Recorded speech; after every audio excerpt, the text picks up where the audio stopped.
Hi guys, welcome to Strength Reversed. My name is Amy. Thank you so much for joining me today for another installment of my series Tarot Spiral. If you don't know what this series is about, it is my journey through the cards. I'm going one card at a time as a way to challenge myself, and I will link the playlist so that you can watch the intro and see the videos I've already made, and make sure you subscribe so that you can see the future videos in this series.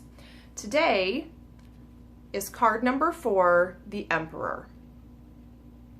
Now the Emperor is obviously a king, and every king in the tarot deck is a stepped down version of this card as it relates to each suit. But the Emperor is the Divine Father. He, along with the Magician, make a complete picture of the Divine Masculine.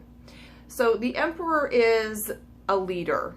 He is about society. So in the journey through the Fool's Journey, through the major arcana, we're now moving beyond the family and into society. He represents stability. He's everything a father would be. He's the provider. He's the protector. He's the enforcer. He is the decision maker. He represents law and order. Insert gavel noise here. And he is about power. He's like the executive branch, okay? He makes the decisions. He's the one running things. I have two versions of the Emperor card here. This is from the Radiant Wise Spirit, and this is from the Robin Wood Tarot. And they look very similar. If we look on the surface, you can see an older man. He is wise. He has a lot of life experience. He's respected. He looks calm and even-keeled and confident, all qualities of a good leader.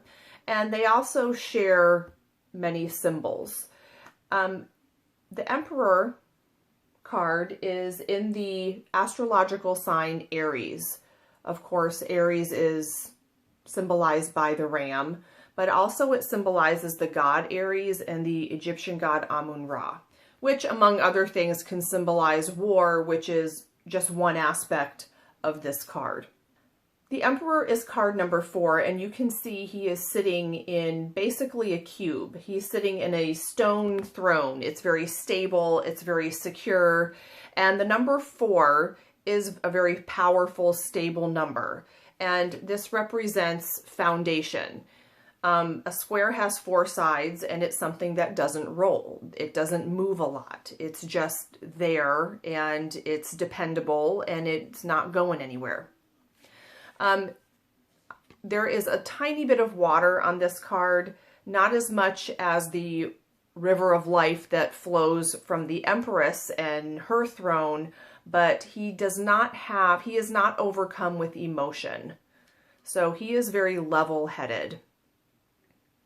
The little doohickey on top of his crown also, I believe, represents Aries. In this version, underneath his kingly robes, you see that he is wearing armor. So he is ready for battle. He's ready to defend his people. He's ready to go to war if necessary. There's also usually Ankhs, which is the Egyptian symbol of life, in the Emperor cards.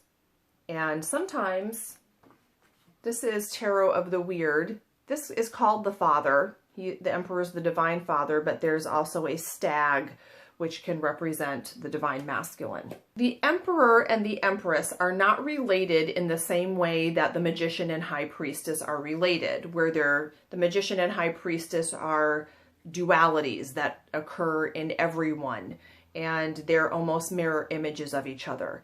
This is a different kind of relationship. It's a different, they're different. And neither is more important than the other, but they certainly have different functions. The Empress is the creator and the destroyer. She's responsible for everything. She's Mother Nature. She brings life into the world. She's about beauty. She's about sexuality. She is about intuition. She's responsible, like a mother in an infant's world, she's responsible for everything. The Divine Father, or the Emperor, serves a different purpose. So if she's the one who created the company, he would be the manager of the company. I think this relationship is depicted really well by the Tarot of the Xerkes Magi. So we have the Empress is the leading lady. She's the star of the show. If she doesn't go on, there really is no show. Everyone's waiting for her. Everyone's waiting to see her. She's the money maker. She's the one who's drawing the crowds. The Emperor is depicted as the ringmaster. So he's the one who is organizing her show. He's the one who's making sure the show runs smoothly so that she can be the star of the show. He's the one ushering people in and out. So she's the star, but he's the one making this possible. When the Emperor comes up reversed or is in its shadow aspect, it's probably a little off balanced. So if the Emperor is supposed to be a leader, maybe this person is overly confident, or he's being a self-serving leader. Maybe he has become a tyrant or someone who's very harsh.